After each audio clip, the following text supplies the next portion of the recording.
Imagine driving down a quiet road when suddenly you're met with an unexpected obstacle, a massive bull just chilling in the middle of the street. That's exactly what happened when one woman, let's call her Karen, found herself stuck behind a big, stubborn bull. But instead of waiting patiently or finding an alternate route, Karen decided to honk her horn repeatedly, thinking it would magically move the bull. Well, things didn't go as planned. The bull wasn't going anywhere, and neither were the locals who were watching this unfold. Slowly, a crowd gathered around Karen's car, and instead of moving the bull, they decided to make things a whole lot more uncomfortable for her. One by one, they surrounded her car and just sat down. No yelling, no crazy antics, just a calm, unbothered group of people blocking her escape route.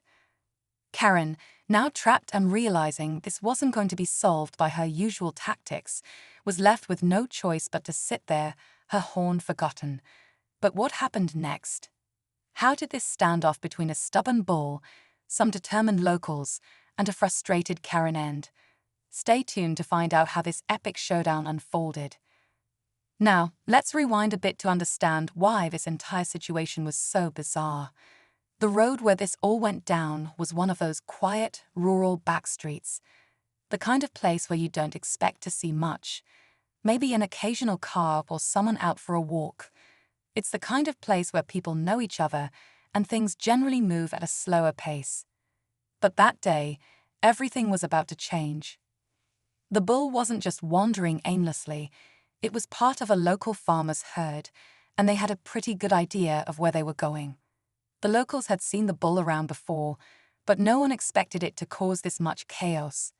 It was big, stubborn, and pretty unbothered by the cars around it. The farmer, who'd been trying to corral his herd, wasn't too far off, but he wasn't in a rush either. Things like this happen from time to time. But here's where Karen enters the picture. She was clearly in a rush, probably late for something important, who knows. Instead of taking a breath, considering the situation or waiting for the farmer to handle it, she honked her horn. Over and over again, as if that would somehow move a massive animal out of her way. And just when you think it can't get worse, that's when the crowd starts forming. One by one, people appeared, sitting calmly in front of her car, making sure she had no easy way out. The moment the first person sat down in front of Karen's car, it was like the whole world shifted. Karen's frustration grew visibly. She was honking, waving her hands, and shouting out the window, but no one seemed to care. In fact, the more she protested, the more the group seemed to grow in numbers. It wasn't just one person anymore. It was a whole group of locals, calmly sitting on the road in front of her car, making it impossible for her to move. From Karen's perspective, this was a nightmare. She had no idea what was going on. Was this some kind of protest? Why were these people making her situation worse instead of helping? The bull, of course, was still there, lazily munching on some grass, completely oblivious to the chaos it had caused. The farmer was nowhere in sight, and Karen began to panic. She had places to be, and now she was stuck with no way out. On the other hand, the locals had their own reasons for staying put. Some had seen Karen honking and getting impatient, and they were honestly fed up. They knew the bull wasn't going to move, and they weren't about to let Karen's entitled behavior slide. The more Karen acted out, the more determined they became to make her realize that life doesn't always revolve around convenience. They weren't angry, but they were making a point. A few locals, who had been sitting quietly for a while, exchanged knowing glances. They knew this wasn't about just the bull anymore. This was about someone coming into their space, demanding things be done her way, and not respecting the rhythm of the world around her. One of them, an older man, gave a nod and started telling the others stories of how the community had worked together for years, respecting the land and animals. They weren't about to let someone like Karen disrupt their peaceful day just because she couldn't wait. As minutes ticked by, the tension in the air thickened. Karen's window was down, her hand clutched the wheel, but she was starting to sweat. A young woman in the crowd, casually leaning against the hood of her car, caught her eye and smiled almost mockingly. She'd been watching the entire scene unfold, and her smirk seemed to say, "This is your fault, and you're not getting out of this so easily." Karen's eyes darted back and forth between the people surrounding her and the bulls still blocking the road. She tried to inch forward, but the group remained unfazed, their calmness only making her more irritated. As the minutes turned into nearly an hour, the sense of frustration inside Karen began to rise. The quiet calm of the locals, however, only grew stronger. And with every second that passed, it became clearer that this wasn't something that was going to end with a simple apology or a quick resolution. Karen was learning, slowly but surely, that there was no easy way out of this one. The minutes felt like hours to Karen. Her hands gripped the steering wheel so tightly that her knuckles were turning white. Every time she tried to inch forward, someone in the crowd would shift just enough to block her path again, sitting down without a word. The entire scene was surreal. She couldn't believe it. A small group of calm, unbothered locals had completely cornered her, and they weren't moving. They weren't shouting or screaming. They were just sitting there, staring at her with a kind of quiet resolve. The bull, meanwhile, continued its lazy stroll across the road, chewing on the grass without a care in the world.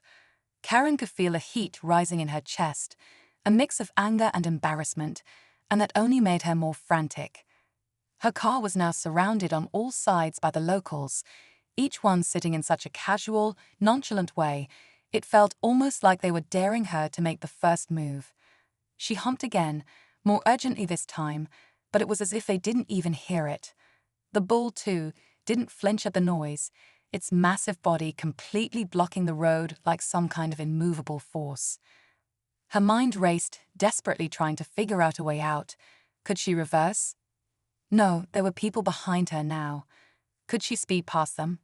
She knew she wouldn't get very far with a crowd of calm, determined individuals blocking her every move. She wasn't going anywhere, and the realization hit her hard. She felt trapped in a situation she couldn't control, and the fact that no one seemed to care about her stress only made it worse. The locals weren't being rude, they were just letting her sit there. They were teaching her a lesson without raising their voices or causing a scene. A younger man in the group stood up and walked towards her car, and for a moment, Karen thought maybe he was finally going to do something. But instead, he simply leaned against the side of her car and started talking to one of the others. His calm demeanor was infuriating. He wasn't worried, he wasn't rushing to help her, and yet he had all the time in the world to stand there and chat. She was fuming, her pulse racing, but the longer she sat there, the more it became clear she wasn't going to get any sympathy from this crowd. She looked around at the faces in front of her. Everyone seemed so relaxed, almost like they were enjoying the show. A man in his late 50s, with a graying beard and a wide-brimmed hat, caught her gaze for a split second. He raised an eyebrow, almost like he was silently judging her, and Karen's face flushed with frustration. It was clear they were all waiting for something, and it wasn't going to be her driving away in a hurry. And then, just when she thought the situation couldn't get any worse, she heard it. A sound from behind her. Footsteps. She turned her head to see the farmer finally walking toward her, his boots crunching on the gravel. His face wasn't angry. It wasn't even disappointed. He simply gave her a slow, deliberate look, like he'd been expecting this moment to come. Karen's heart skipped a beat. The farmer didn't say anything at first. He just stood there, looking at her, as if waiting for her to process the situation. The group had now become completely still, the air thick with tension. Everyone knew something was about to happen, but no one was willing to make the first move.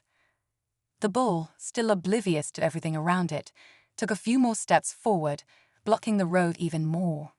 Karen could feel her patience slipping away with every second. What was she supposed to do now? Was the farmer going to help her? Or was he part of the quiet rebellion, just as much a part of this strange standoff as the others?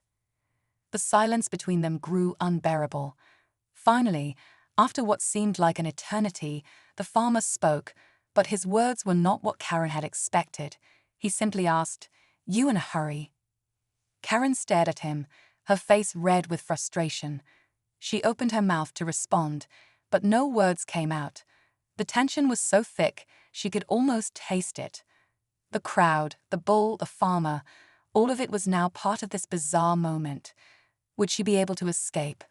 Or was this the moment where she finally learned the lesson they were all trying to teach her? Karen blinked, her mouth dry as she struggled to find her voice. She opened it again, but no words came. The farmer was standing there, his gaze unwavering, while the group of locals, still seated and still completely calm, watched the exchange. Every second stretched longer than the last, but then, as if on cue, the farmer finally shifted his weight and took a step closer. His calm demeanor was starting to feel more like a slow, deliberate game, a game she wasn't part of, but had somehow been roped into. The air around them felt heavier, the stillness of the situation almost suffocating.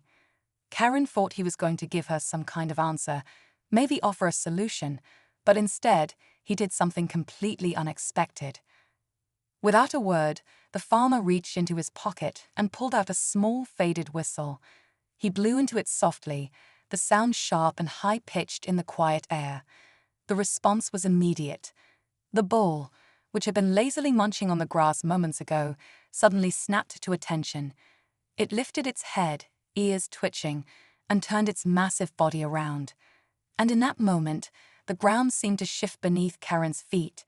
The bull wasn't just moving, it was heading straight for her car. The locals didn't flinch. They just stayed seated, watching with quiet interest. Karen's heart began to pound in her chest as the bull began to walk toward her, its heavy hooves echoing on the road. For a brief, heart-stopping moment, it seemed like the animal was coming for her. Panic surged within her as she fumbled to start the car, her hands shaking so badly she could barely grip the key. But then something even stranger happened. As the bull neared her car, it suddenly stopped, dead in its tracks. The animal seemed to pause, as though it was waiting for something.